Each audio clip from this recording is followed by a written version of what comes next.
کیوں؟ اس لیے کہ ایک تو یہ واقعہ قرآن کا واقعہ ہے۔ تو پہلا تو یہ کہ جب اللہ تبارک و تعالیٰ کی ہم ناشکری کرتے ہیں تو ناشکری کرنے والے کو سزا بھی دی جاتی ہے، یعنی جب کوئی ناشکری کرتا ہے تو اس سے نعمت کو چھینا بھی جا سکتا ہے۔ اسی لیے قرآن میں اللہ نے ارشاد فرمایا وَاشْكُرُوا لِي وَلَا تَكْفُرُونَ، تم میرا شکر ادا کرو، میری نافرمانی نہ کرو۔ تو جب بھی ہمیں کوئی نعمت ملتی ہے تو ہمیں شکر ادا کرنا چاہیے۔ اکثر ہم سنتے ہیں یا ہم کہتے ہیں کہ اللہ نے ہمیں دیا ہی کیا ہے۔ میں کہتی ہوں اللہ نے ہمیں کیا نہیں دیا ہے، اللہ نے ہمیں بہت بڑی بڑی نعمتیں دی ہیں، بس غور کرنے کی ضرورت ہے۔ ایک ضابطہ ہمیں یاد رکھنا چاہیے کہ نعمتوں میں اپنے سے کم والوں کو دیکھیں اور عبادتوں میں اپنے سے اوپر والوں کو دیکھیں۔ کیوں؟ اس لیے کہ اس سے ہمیں فائدہ بہت زیادہ ہوگا۔ جب ہم عبادتوں میں زیادہ والے کو دیکھیں گے، اپنے سے اوپر والے کو دیکھیں گے تو ہماری عبادات بھی بڑھے گی۔ جیسے مثال کے طور پر اگر ہم 2 ٹائم کی نماز پڑھتے ہیں تو ہم ان لوگوں کو نہ دیکھیں جو ایک بھی نماز نہیں پڑھتے، بلکہ ہم ان لوگوں کو دیکھیں جو 5 وقت کی نماز پڑھتے ہیں۔ اور اگر ہم 5 وقت کی نماز پڑھتے ہیں تو ان لوگوں کو دیکھیں جو 5 وقت کی نماز کے ساتھ ساتھ تہجد بھی پڑھتے ہیں، اشراق چاشت بھی پڑھتے ہیں۔ یعنی عبادات میں اپنے سے اوپر والوں کو دیکھیں تو ہوگا یہ کہ ہم خود بھی عبادات میں بڑھ جائیں گے۔ دوسری چیز، نعمتوں میں اپنے سے نیچے والوں کو دیکھیں۔ کیوں؟ اس لیے کہ اس سے شکر گزار بندے بنتے ہیں۔ جیسے مثال کے طور پر اگر ہمارے پاس خود کا گھر ہے تو ہم کیا کرتے ہیں کہ ہم ان لوگوں کو دیکھتے ہیں جس کا اچھا گھر ہے۔ ہمیں یہ نہیں کرنا ہے، بلکہ ہمیں یہ کرنا ہے کہ ہم ان لوگوں کو دیکھیں جس کے پاس خود کا نہیں بلکہ کرائے کا گھر ہے، تو اپنے سے نیچے والوں کو دیکھیں۔ اگر ہمارا کرائے کا گھر ہے تو ہم جس کا خود کا گھر ہے ان کو نہ دیکھیں بلکہ ان لوگوں کو دیکھیں جو جھونپڑیوں میں رہتے ہیں۔ کیوں؟ اس لیے کہ ہم کم سے کم کرائے کے گھروں میں تو ہے محفوظ ہے، لیکن جھونپڑیوں میں رہنے والے غیر محفوظ ہیں۔ اور اگر کوئی جھونپڑی میں رہنے والا ہے تو وہ اپنے سے اوپر والے کو، کرائے والے کو نہ دیکھے بلکہ وہ ان لوگوں کو دیکھے جو روڈ پر سوتے ہیں۔ اور جو روڈ پر سونے والا ہے وہ بھی اللہ کا شکر ادا کرے۔ کیوں؟ اس لیے کہ وہ آزاد ہے۔ کئی لوگ ایسے ہیں جو جیل میں بند ہیں، اور جو جیل میں رہنے والا ہے وہ بھی خدا کا شکر ادا کرے۔ کیوں؟ اس لیے کہ وہ کم سے کم زندہ ہے۔ اور کئی لوگ ایسے ہیں جو دنیا سے چلے گئے، مردہ ہو گئے، اور عمل کرنے کا انہیں کوئی موقع نہیں ہے۔ تو غور کریں کہ ہمیں اپنی زندگی میں ہر حال میں شکر ادا کرنا ہے۔ کیوں؟ اس لیے کہ ہم سے بھی کمتر کوئی نہ کوئی دنیا میں موجود ہے۔ تو اگر ہم یہ عادت اپنا لیں، شکر گزاری کی اور شکر ادا کرنے کی اگر ہم عادت اپنا لیں تو یاد رکھیں کبھی زندگی میں ہم پریشان نہیں ہوں گے۔ اگر ہم اپنے آپ کو پریشان میں ڈالنا چاہتے ہیں تو اگر ہم ناشکری بن جائیں تو ہم اپنے آپ پریشان ہو جائیں گے۔ لیکن کیا کوئی دنیا میں پریشان رہنا چاہتا ہے؟ نہیں، کوئی انسان دنیا میں پریشان رہنا نہیں چاہتا بلکہ سکون میں رہنا چاہتا ہے۔ تو اپنی زندگی کو سکون کی زندگی بنانا ہے تو اس فارمولے کو اپنائیں کہ عبادات میں اپنے سے اوپر والے کو دیکھیں اور شکر میں اپنے سے، نعمتوں میں اپنے سے نیچے والوں کو دیکھیں۔ اس کے بعد دیکھیں ہماری زندگی ایک پرسکون زندگی بن جائے گی، اور ایسی زندگی ہوگی کہ ہم ہر حال میں اپنے رب کا شکر ادا کریں گے۔ نیز سب سے بڑھ کر اگر ہمارے پاس کچھ بھی نہیں ہے تو ایک بات ہم یاد رکھیں، میں نے کئی نعمتیں تو آپ کو گنائی، لیکن یہ بھی ہم غور کریں کہ اللہ تبارک و تعالیٰ نے ایک نعمت ہمیں ایسی دی ہے کہ اس نعمت کے لیے پچھلے انبیاء بھی خواہش کرتے تھے۔ وہ نعمت کیا ہے؟ وہ ہے امت محمدیہ میں پیدا ہونے کا شرف۔ حضرت موسیٰ علیہ السلام نے فرمایا تھا، جب ان کا دھیان نبی ہونے سے ہٹ گیا تو انہوں نے فرمایا کہ اے اللہ، کاش تو مجھے نبی نہ بناتا اور امت محمدیہ کا ایک انسان بناتا۔ آپ غور کریں کہ اللہ تبارک و تعالیٰ نے امت محمدیہ کو اتنا بڑا رتبہ دیا کہ انبیاء بھی اس میں آنے کی خواہش کرتے۔ کیا ہم نے کوئی دعا مانگی تھی؟ کیا ہم نے کوئی کام کیا تھا کہ اللہ نے ہم کو اس کام کے بدلے میں امت محمدیہ میں پیدا فرمایا؟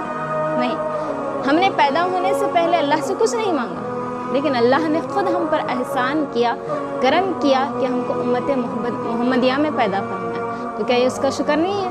لہٰذا ہم ہم کوشش کریں کہ ہر حال میں اللہ تعالیٰ کی شکر گزاری کریں، اور اس کا فائدہ یہ ہوگا، ایک تو یہ کہ پرسکون زندگی ہوگی، اور دوسرا یہ کہ اللہ نے قرآن مجید میں جو ارشادات فرمائے اس کا مطلب یہ ہے کہ اگر کوئی شکر ادا کرتا ہے تو اللہ تعالیٰ اس کی نعمتوں میں اور اضافہ کرتا ہے، اور ہمیں اپنی نعمتوں میں اضافہ کرنا ہے تو بہترین طریقہ کہ ہر چیز میں اللہ کا شکر ادا کریں۔